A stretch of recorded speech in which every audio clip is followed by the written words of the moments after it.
Hello, listeners. Welcome to the podcast Tech Talk with Vijaya. This is a podcast where we cover topics around new age technology, low-cost innovations globally, and the startup community. Vijaya Rao will invite leaders in these spaces and the world at large, including innovators who have been behind smart, intelligent, yet frugal innovations that have meant a world of difference to the less privileged sections of society and those who are working with these innovative solutions to impact the environment. Here's a brief background on Vijaya Rao. She is currently the founder and CEO of Techvio, a technology platform for small and medium-sized businesses to establish innovative technologies through globally sourced expert companies. It provides a boutique and affordable offering on par with the Big Five consulting practices. She's a C-level executive with over 25 years of experience in designing, developing, and implementing technology solutions for small, medium, and large organizations. She has held senior roles at Google, JP Chase, and CenturyLink. Her first foray into entrepreneurship came as she founded and managed the logistics company Delivery Circle. She has managed global businesses across the US, EMEA, APAC, and Latin America.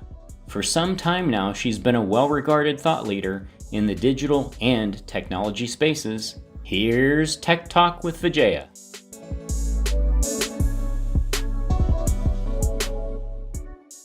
You're listening to Tech Talks with Vijaya, Cybersecurity digging deeper on our Tech Trend series.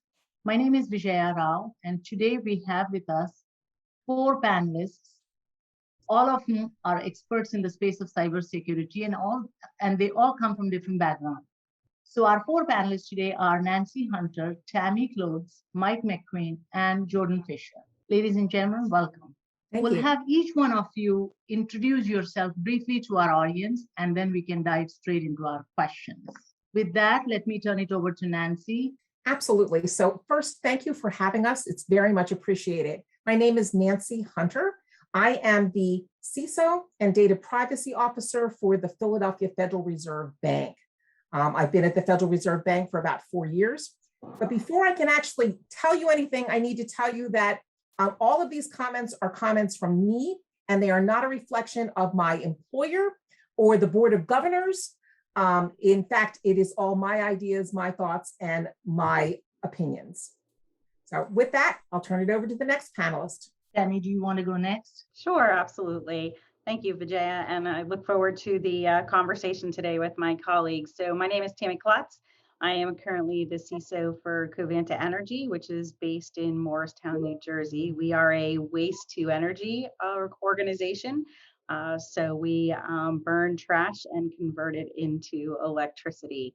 I have been here for a little over a year now. Previously, I was at a company called Versu Materials, which was a chemical manufacturing company. So in the industry of manufacturing for both of these 2 roles, so can bring some insights from that world into the conversations today.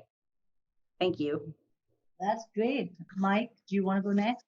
Sure. My name's Mike McKeown. I am an account exec for BTB Security, which is a firm that's been around since 2006.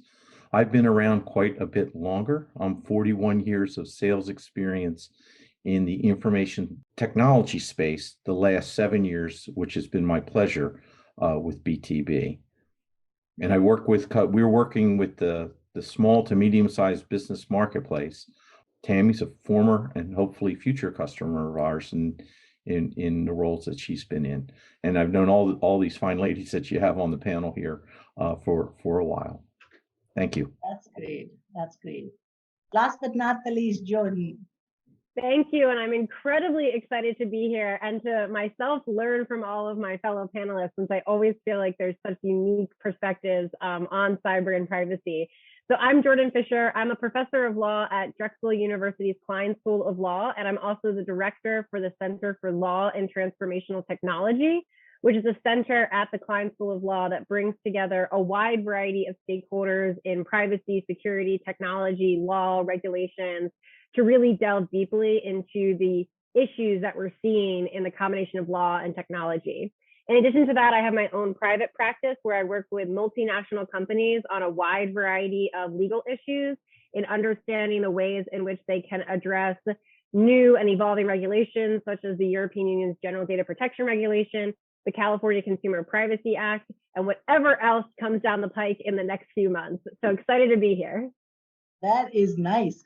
That is nice. Personally, I have a lot of questions around cybersecurity. I've done quite a bit of work in that in my time at different organizations. But more importantly, as I work with my own clients, there are a lot of questions that come up. And this would be a good avenue for them to know more about the space as well. So I'll start off with you. We have about 45 minutes worth of questions that I want to, really dig deeper into cybersecurity. So I'll start off with you, Tammy. You worked in different places, different industries. Do you see a trend with cybersecurity? Does it differ between industries, different companies?